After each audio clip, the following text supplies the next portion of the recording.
अब हम जानेंगे बच्चों विशिष्ट अध्ययन ताजमहल। ठीक है, पढ़ेंगे कि आखिरकार क्या इसमें कुछ खास है ना। तो चलिए आगे बढ़ते हैं। क्या वायु प्रदूषण से निर्जीव वस्तुओं को भी क्या है वो प्रभावित करते हैं? तो आइए जानते हैं। देखिए, वायु प्रदूषण द्वारा केवल सजीव जो है जाति उन्हें ही क्या हो रहा है, नुकसान नहीं पहुंच रहा है, बल्कि वो जो प्रभावित जो होने वाले हैं वो क्या है, भवन भी हो रहे हैं, स्मारक भी हो रहे हैं तथा प्रतिमाएं जैसे कि निर्जीव जो वस्तुएं हैं उनको भी वो प्रभावित कर रहे हैं। कैसे कर रहे हैं आइए जानते हैं। ताजमहल में चिंता का विषय। देखिए, पिछले 2 दशकों से अधिक समय से पर्यटकों का सर्वाधिक आकर्षित रहने होने वाला क्या है, जो हमारे भारत में आपको आगरा में स्थित देखने को मिलेगा, ताजमहल। ठीक है, जब आप आगरा जाएंगे तो वहां पे आपको ताजमहल देखने, सुना ही होगा आपने, बहुत ही ज्यादा ये महत्वपूर्ण है हमारे भारत में। ठीक है, और ये पर्यटन स्थल भी है। ठीक, तो चिंता का विषय क्यों बना हुआ है बच्चों? विशेषज्ञों ने यह चेतावनी जताई है कि वायु प्रदूषण इसके सफेद संगमरमर को क्या कर रहा है, बदरंग कर दे रहा है। ठीक है, इसकी जो सफेद संगमरमर है, जो पत्थरें हैं जो जिससे ताजमहल बनी है, वो क्या है बच्चों, वो सफेद है। ठीक, वो क्या है, सफेद है। लेकिन क्या हो रहा है बच्चों, वायु प्रदूषण के वजह से वो जो संगमरमर जो पत्थर है जो सफेद है वो क्या हो रहे हैं, बदरंगी हो जा रहे हैं। मतलब जो उनका कलर है, ठीक है, उनका जो रंग है वो ढलता जा रहा है और वो पीले जो रंग है उसके जैसे बनता जा रहा है। ठीक है, चलिए आगे देखते हैं। अब देखिए ये किन किन कारणों वश हो रहा है। पहला है अम्ल वर्षा। ठीक है, सल्फर डाइऑक्साइड तथा नाइट्रोजन डाइऑक्साइड जैसे जो गैसें होती हैं वो वायुमंडल में उपस्थित जल वाष्प से क्या होती है, अभिक्रिया करती है, मतलब रिएक्ट करती है। ठीक है, रिएक्ट करके क्या बनाती है बच्चों, सल्फ्यूरिक अम्ल बनाती है। ठीक, तथा नाइट्रिक अम्ल, ये दोनों वो बनाती हैं। ये वर्षा को अम्लीय मतलब ज्यादा एसिडिक बना देती हैं, बनाकर वर्षा के साथ क्या करती है बच्चों, पृथ्वी पर गिरती हैं। तो वो जो बूंदें गिरती हैं पृथ्वी पर जो बरसती हैं उनसे पैदा होता है ये अम्ल, जो वर्षा होता है वो होता है। उसकी वजह से क्या होता है बच्चों, जो हमारे मॉन्यूमेंट्स है, जो भवनें हैं, ठीक है, जैसे मार्बल से जो, जैसे कि मैंने अभी ताजमहल बताया, तो जो ताजमहल का जो बाहरी हिस्सा है जो कि संगमरमर है, ठीक है, सफेद जो कलर है, ये जो अम्ल होती है, अम्ल जब वर्षा उन पे पड़ती है तो ये एसिडिक में रहती है, मतलब ये अम्लीय रहती है। तो इसकी वजह से उनका जो पत्थर है वो पीला होते जाता है। ठीक है, इतनी बात समझ में आई क्या होता है एसिडिक ये अम्ल वर्षा, इतनी बात समझ में आई। चलिए फिर आगे बढ़ते हैं। संगमरमर कैंसर क्या है ये? अम्ल वर्षा के कारण स्मारक के संगमरमर का संरक्षण होता है, संक्षारण होता है। ठीक है, इस परिघटना को हम संगमरमर कैंसर भी कहते हैं। ठीक, मथुरा तेल परिष्करण, मथुरा ऑयल रिफाइनरी से उत्सर्जित काजल कण जैसे निलंबित कणों का संगमरमर को पीला करने में योगदान है। जो मथुरा जो हमारा ऑयल रिफाइनरी है जिसे हम कहते हैं मथुरा तेल परिष्करण है, वहां से भी क्या होता है, उत्सर्जित होता है काजल कण जैसे, ठीक है, निलंबित कणों को आप वहां से देखेंगे, जो कि संगमरमर को क्या करता है बच्चों, वो पीला कर देता है। ठीक है, ये योगदान वो करता है। इतनी बात समझ में आई। चलिए, सरकार द्वारा उठाए गए कुछ कदम भी है कि आखिरकार सरकार ने कौन कौन से ऐसे कदम उठाए हैं, ठीक है, इनको रोकने के लिए। तो ताजमहल को सुरक्षित रखने के लिए सर्वोच्च न्यायालय, जिसे हम कहते हैं बच्चों सुप्रीम कोर्ट, ने बहुत से क्या किए हैं, उपाय दिए हैं। कौन कौन से उपाय दिए हैं आइए जानते हैं। माननीय न्यायालय द्वारा क्या किया गया, उद्योगों को सीएनजी तथा एलपीजी जैसे स्वच्छ ईंधनों का क्या करने को बोला गया है, उपयोग करने को बोला गया है। सीएनजी जैसे जो स्वच्छ ईंधने हैं, जैसे कि एलपीजी भी हो गई, ठीक है, इनको क्या करने से, यूज करने से वो जो प्रदूषित जो वायु होती है वो क्या होंगी बच्चों, वो बहुत ही कम हो जाएंगी। तो इसीलिए इनका जो यूज है हमें उपयोग करने के लिए बोला गया। ठीक, इसके अतिरिक्त ताज के क्षेत्र में मोटर वाहनों को शीशा रहित पेट्रोल का उपयोग करने का बोला गया है। ठीक है, अनलीडेड पेट्रोल जिसे हम कहते हैं वो उपयोग करने को बोला गया है। कहाँ पे बच्चों? जहाँ पे ये जो ताजमहल वो स्थित है उन एरिया में बोला गया, उन क्षेत्र में बोला गया कि आप क्या करिए, सीसा रहित जो पेट्रोल है आप उसका उपयोग करिए। तो ये बच्चों कुछ कदम है जो कि हमारे उच्च न्यायालय ने क्या किया है, उठाया है, कि जिससे कि हमारा जो ये हमारे जो भवने हैं, ठीक है, जो कि बहुत ही महत्वपूर्ण है। ताजमहल आपको पता होगा, ठीक है, 7 वंडर्स इसे कहा जाता है।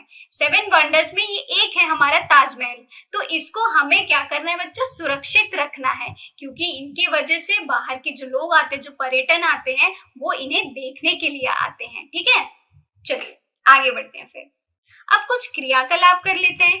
अपने बड़े बूढ़ों से क्या करना है बच्चों, आपको चर्चा करना है। क्या चर्चा करना है? कि वे अब से 20 अथवा 30 वर्ष पूर्व की ताज की जो अवस्था है इसके बारे में वो क्या कहते हैं। ये बच्चों आप सबको अपने दादा दादी से ये सारी जो बातें हैं, इन चर्चाओं के बारे में आपको उनसे बोलना है। ठीक है, और पूछना है कि क्या आप सोचते हैं कि 20 तथा 30 वर्ष में आखिरकार क्या क्या जो ताज की अवस्थाएं हैं वो किस तरह से बदल सकती हैं। ठीक है, बात समझ में आई?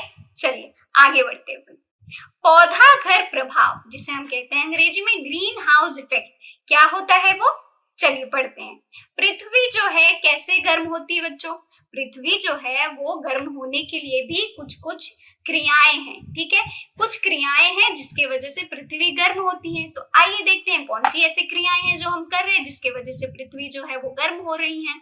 सूर्य की किरणें वायुमंडल से गुजरने के पश्चात पृथ्वी की सतहों पर वो क्या करती है बच्चों, गर्म करती है। जब सूर्य की जो किरणें होती है वायुमंडल से क्या करती है, गुजरती है, तो क्या करती है, पृथ्वी की सतह जो होती है उसको वो गर्म कर देती है। ठीक, पृथ्वी पर पड़ने वाले जो सूर्य के जो विकिरणें हैं, ठीक है, कुछ भाग पृथ्वी अवशोषित कर लेती है और क्या करती है, कुछ भाग परावर्तित होकर वापस अंतरिक्ष में वो क्या करती हैं, लौटा देती हैं। तो परावर्तित किरणों को कुछ भाग वायुमंडल में रुक जाता है। ठीक है, ये रुका हुआ जो किरण पृथ्वी को क्या करता है बच्चों, गर्म कर देता है। जो रुका हुआ जो किरण रहता है जो कि सतह पे हमारे वायुमंडल की सतह पे क्या होता है, वो रह जाती है, वो किरणें क्या करती है बच्चों, हमारी जो वायुमंडल है उसको क्या करती है, हमारी पृथ्वी को गर्म कर देती है। इस चित्र में आप देख रहे होंगे, है ना, ये जो किरणें आ रही हैं, कुछ किरणें क्या करी, अंदर की ओर आ रही हैं, ठीक है,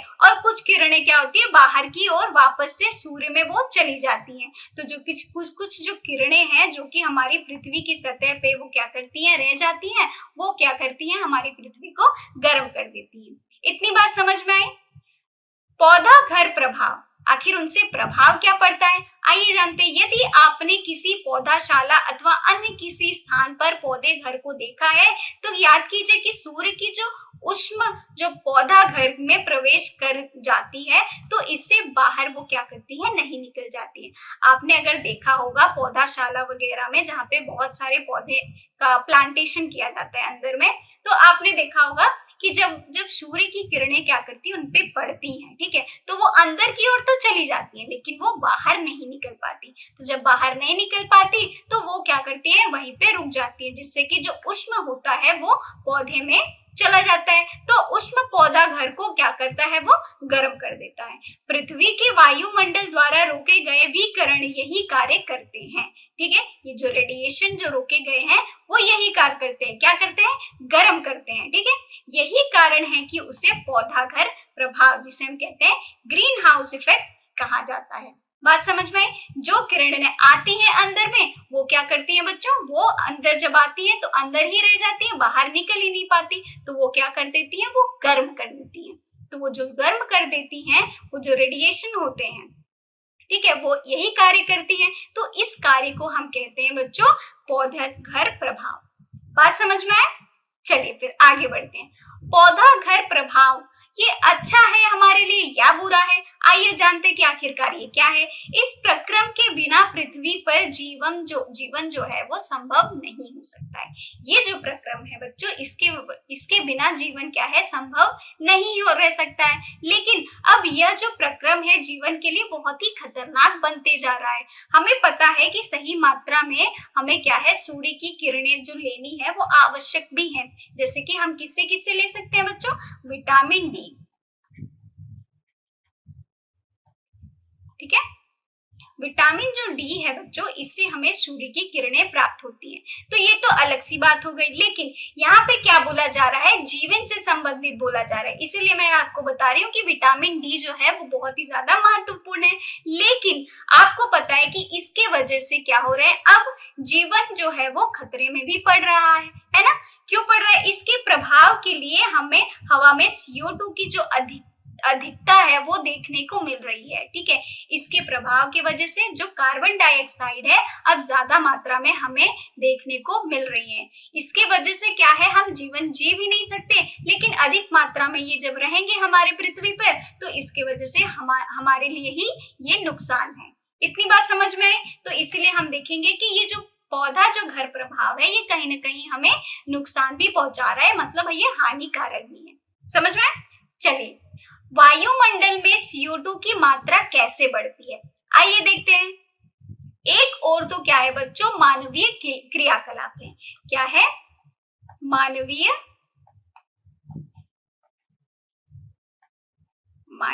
क्रियाकलाप, ठीक है।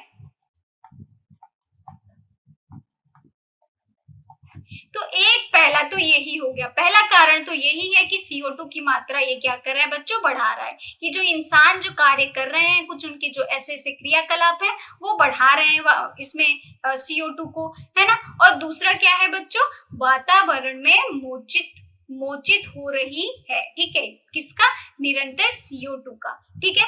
तथा वन क्षेत्र घट जो रहा है, पहला तो हो गया, हमने बता दिया कि भाई मानवीय क्रियाकलापों की वजह से। दूसरा है वन क्षेत्र जो है, ठीक है, उसका जो घटना हो रहा है। जैसे कि हम देखेंगे जो पेड़ पौधे हैं वो क्या कर रहे हैं बच्चों, भारी मात्रा में काटे जा रहे हैं, है ना। तो वो भी एक कारण है जिसका वायुमंडल में हमारे CO2 की जो मात्रा है उसको बढ़ाने का, ठीक है। तो वनोन्मूलन के कारण वायु में CO2 की जो मात्रा है वो बढ़ रही है, ठीक। तो क्या होता है, CO2 की खपत करने वाले वृक्षों की जो संख्या है वो घटे जा रही है। जैसे कि हम ज्यादा से ज्यादा जब पेड़ काट रहे हैं, ठीक है, पेड़ हमें क्या देता है बच्चों, ऑक्सीजन देता है। क्या देता है वो हमें, ऑक्सीजन देता है, ठीक है।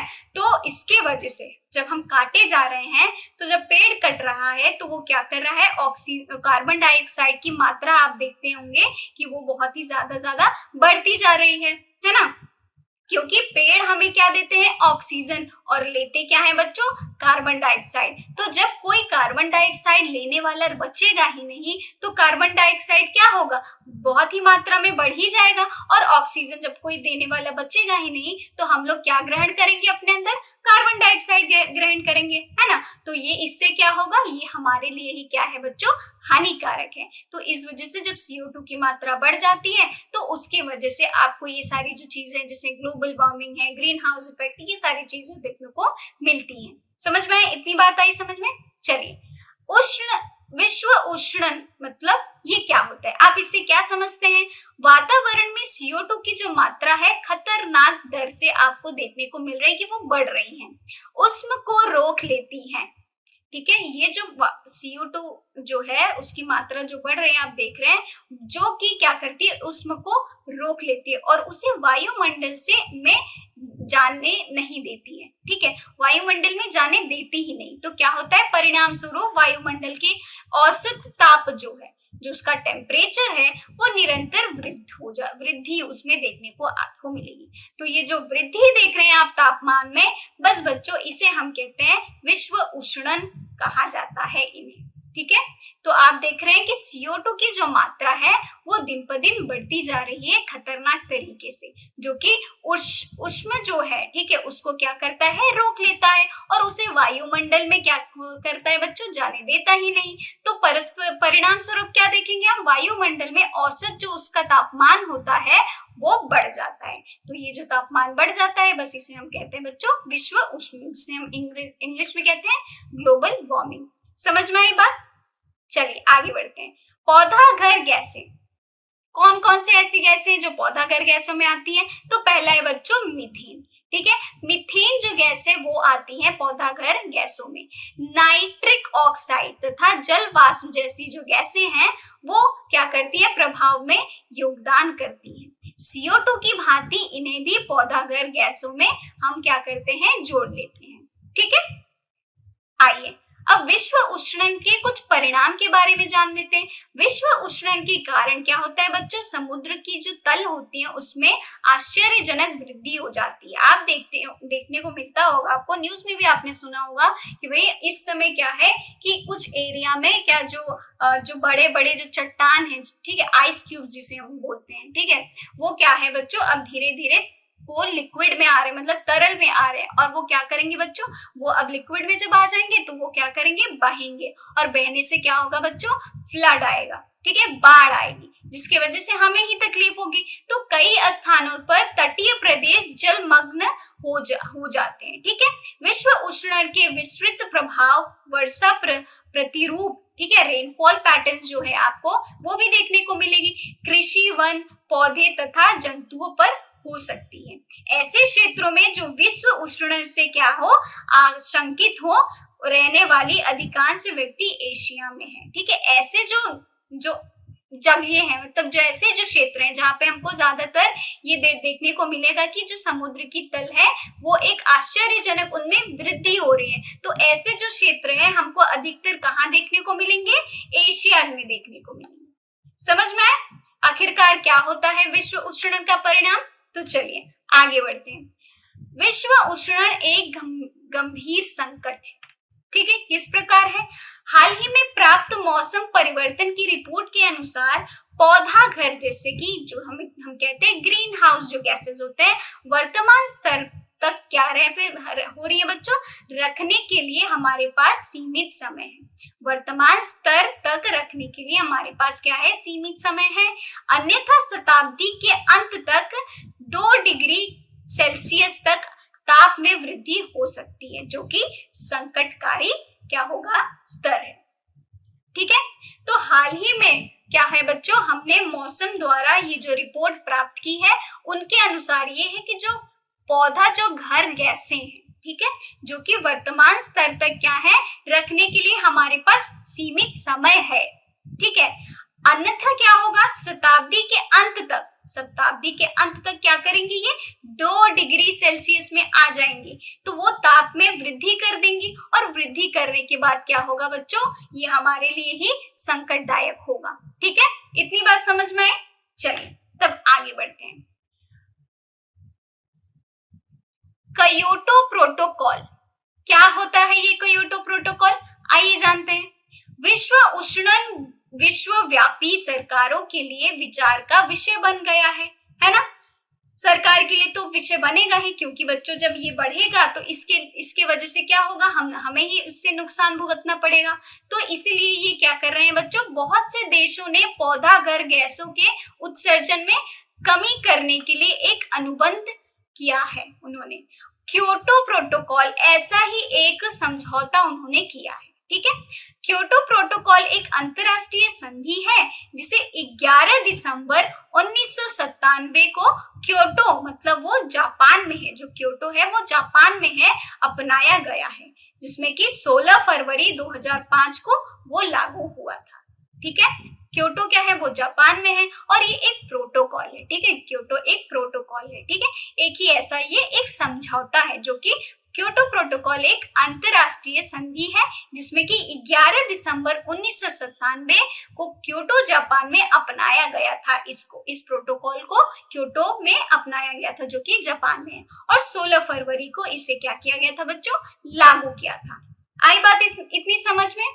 तो बच्चों क्या आपको पता है कि यह जानकर आश्चर्य होगा आप सबको कि पृथ्वी के ताप में केवल 0.5 डिग्री सेल्सियस, ठीक है, जितनी कम वृद्धि के इतने गंभीर परिणाम हो सकते हैं।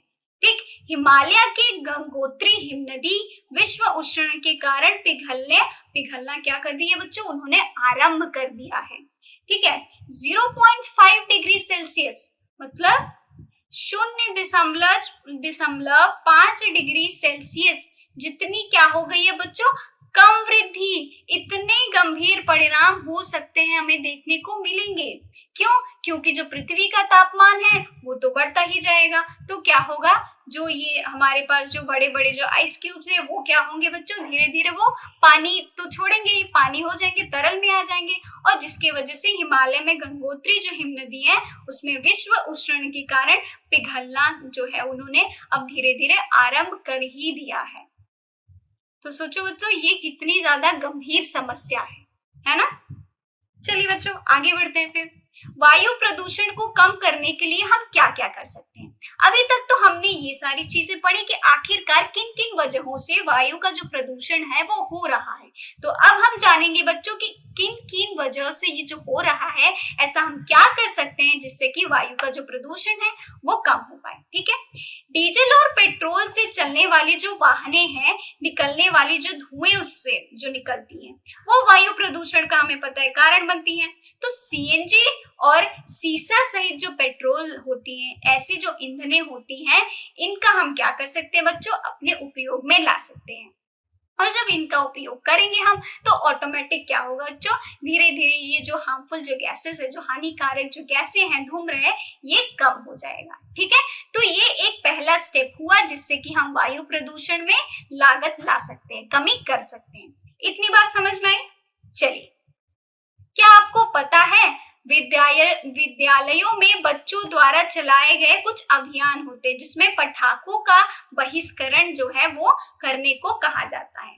जैसे कि दिवाली के दिनों में हमको कहा जाता है बच्चों कि वायु में प्रदूषण होगा जब हम ये पटाखे जो हैं जलाएंगे, तो इसलिए हमें क्या कहा जाता है बच्चों कि हमें जो दिवाली में जो पटाखे हम जलाते हैं वो हमें ना जलाया जाए। हम क्या करें, दीपों से ही दिवाली क्या करें बच्चों, हम दिवाली अपना मनाएं, ना कि जो पटाखे हैं जो कि हमारे वायु के लिए, हमारे जो पूरे पृथ्वी के लिए बच्चों वो बहुत ही ज्यादा क्या है, खतरनाक है। तो इसलिए हमें ये बोला जाता है, स्कूलों में जब आपने देखा ही होगा कि आपको दिवाली से पहले तो ये बोला ही जाता है ना, हैप्पी दिवाली विश किया जाता है, और क्या आपको सलाह दी जाती है कि भैया आप लोग बिना पटाखे की दिवाली मनाइए, खाली दीप से मनाइए और क्या है, पकवान खाइए और अपना दिवाली सेलिब्रेट करिए, है ना। तो क्या होता है, वायु प्रदूषण के स्तर में काफी अंतर जो है वो लाया जा सकता है। जब आप ये सारी चीजें करेंगे जो मैंने आपको बताई, तो आप देखेंगे कि धीरे धीरे जो वायु प्रदूषण है वो कम होते जाएगा। ठीक है, ना कि उसमें वृद्धि होगी। ठीक है, इतनी बात समझ में आई।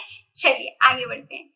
नवीकरणीय संसाधन जो है उनका हमें उपयोग करना चाहिए। ठीक है, हमें अपनी ऊर्जा की आवश्यकता की पूर्ति हेतु क्या करना चाहिए, जीवाश्म जो ईंधन होते हैं उनके स्थान पर वैकल्पिक जो ईंधने होती हैं उनको अपनाने की आवश्यकता हमको है। हमें वो जो ईंधने हैं वो अपनाने चाहिए। ठीक है, ये वैकल्पिक ईंधन और सौर ऊर्जा जिसे हम कहते हैं सोलर एनर्जी, जल ऊर्जा तथा पवन ऊर्जा हो सकते हैं। ये हम किन किन चीजों में इनका उपयोग कर सकते हैं, ये हो सकते हैं या फिर आपको सौर ऊर्जा में देखने को मिलेंगे, या जल ऊर्जा हो सकता है, या पवन ऊर्जा हो सकता है, या फिर ये जो विंड एनर्जी होती है ये हो सकती है।